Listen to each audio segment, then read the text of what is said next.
Hello and welcome. Today's presentation falls within the study of concrete's resistivity to chloride attack. So we'll be mainly talking about ionic transport in CSH at the very small scales. Let us just start explaining why CSH is so important in ionic transport. As known, calcium silicate hydrate represents 60% of the hydration product. But not only is CSH the dominant hydrate, it also constitutes the main percolating phase in cement paste. In other words, the biggest network of interconnected pores. CSH is a porous material, and as showed in the below TEM capture, pores within CSH cover a wide range of sizes, going from many microns, like here in this big pore, down to pores of a few nanometers width. So it is important to know more about CSH pore structure. In this slide, on the left, we may see mercury intrusion porosymmetry curves showing that the pore structure refines going from sizes up to 100 nanometer at 1-day age down to a majority of pores below 10 nanometer at 14-day age and beyond. On the right figure though, proton NMR experiments confirm that with time, capillary pores, water in capillary pores, represented in blue, decreases with time, while gel porosity, represented in green, fills up with water. Therefore, it becomes reasonable to assume that small pores below 10 nanometer form the main pathway for ions and control their diffusion. Here is a schematic figure of a slit pore of 10 nanometer width. At such small scales, two main effects rise. Firstly, the surface effects. It accounts for the interactions between charged CSH surfaces and the ionic species present in the solution. And secondly, we have what we call the entropic effects. And these effects consider all the complex interatomic correlation between the ionic species. In the context of modeling these atomistic phenomena, Helmholtz was the first to discover the forming of the electrical double layer. It basically describes the ions distribution and the profile of electrostatic potential under the influence of atomistic forces. So now, going back to the transport problem, we basically need to resolve the Poisson-Nernst-Black equation. According to the Flux's expression, the gradient of chemical potential appears to be the main driving force of diffusion. It englobes the contribution of matter diffusion, electrostatics, and entropic effects. So characterizing these terms will allow us to numerically resolve the equation and compute ionic effective diffusivities. Let us now talk about the chemical potential, the main driving force of ionic transport. Chemical potential is defined as the change in entropy once we add a particle into an equilibrated system. It usually divides in two parts. Firstly, represented in blue here, the ideal chemical potential, which accounts for pressure, density, and mass. It is usually the part we consider for dilute systems. The second part, represented here in red, which is the excess chemical potential, is the part which is not trivial to compute and the one which accounts for the interatomic potentials correlating all the present species.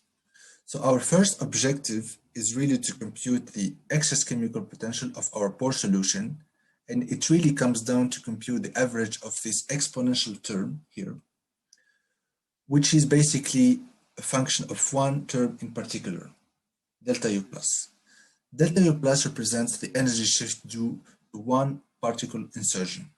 And in order to compute it, we implement the so-called Widom insertion method. So this algorithm consists in performing a number of insertion trials.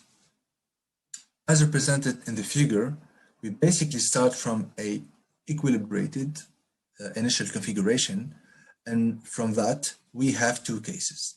The first case is when the inserted particle fits in a cavity, and that translates in a finite value of delta U plus. The second case is when the inserted particle overlaps with existing particles and delta U plus is infinite here. So the algorithm has the advantage of being computationally efficient and valid for a wide range of concentrations. Therefore, the first step is obviously to validate the implemented algorithm. So as presented in the paper of Perigo et al. 2018, we will compute the excess chemical potential of a confined Lennard-Jones fluid. The simulation settings are expressed both in Lennard-Jones units and real units here, between brackets, for a liquid argon system. It is basically a system of 920 particles confined between two pushing walls in a box of 4 nanometer width.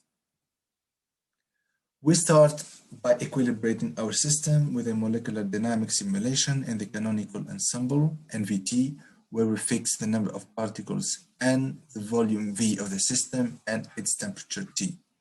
Actually, we simulated the NVT ensemble with two algorithms. Firstly, by using the classical Hoover thermostat, and secondly, through the stochastic velocity rescaling algorithm. So the first test, in order to check that no abnormalities are occurring during the simulation, is a simple visual test. And as we can see here, and as expected, particles are actually pushed by the sides of the walls, starting the evolution of the system toward equilibrium. After convergence, we compare our results with the papers. And we see that the computed profiles in red for the Hoover algorithm and gray for the stochastic velocity rescaling fit the paper's reference distribution in blue quite well. We see in fact the liquid being pushed by the walls on the sides, thus creating oscillations through the box. To this equilibrated solution, we may now apply the Witham algorithm. After a number of iterations, the algorithm in red converts to the value of -1.02, which is here expressed in terms of epsilon, with a mismatch of 2% compared to the reference metadynamics simulation of the authors represented in yellow. So once the excess chemical potential computation done, the second fragment that we have to take care of in our model is the computation of the ionic distribution of ions in the slit pore under the influence of the surface effects of the CSH interfaces. So for that, we basically try to simulate a simple test case where it is about the simulation of the forming of the double layer in two electrolytes. Firstly, the asymmetric salt, which is the sodium chloride electrolyte, and secondly, the asymmetric one, which is the calcium chloride electrolyte. For this simulation, we used the grand canonical Monte Carlo class of the Lamps distribution, and the aim was really to validate the good functioning of the algorithm with some implemented modules without over-interpreting the results. So the simulation settings are summed up here. So both simulated electrolytes are set at a concentration of 0.1 molar. The geometry is put such as it represents a slit pore of 8 nanometer width with two opposed charge walls defined with a surface potential of -40 millivolts. Water is implicitly modeled, and for the force field, we considered Lennard-Jones potentials for the short-term interactions and Coulombic interactions for the long-range part. So the main results in this plot are basically the sticking of the counter ions, which are here the cations and the sodium, to the negatively charged surfaces. Secondly, we can clearly see the depletion of the anions here in purple and in red in the same area, and few nanometers away of the surface, we can see this going back to this plateau, which basically represents the bulk solution. One of the interesting points would actually also be talking about the effect of the divalence and therefore the effect of the ionic strength on the thickness of the electrical double layer.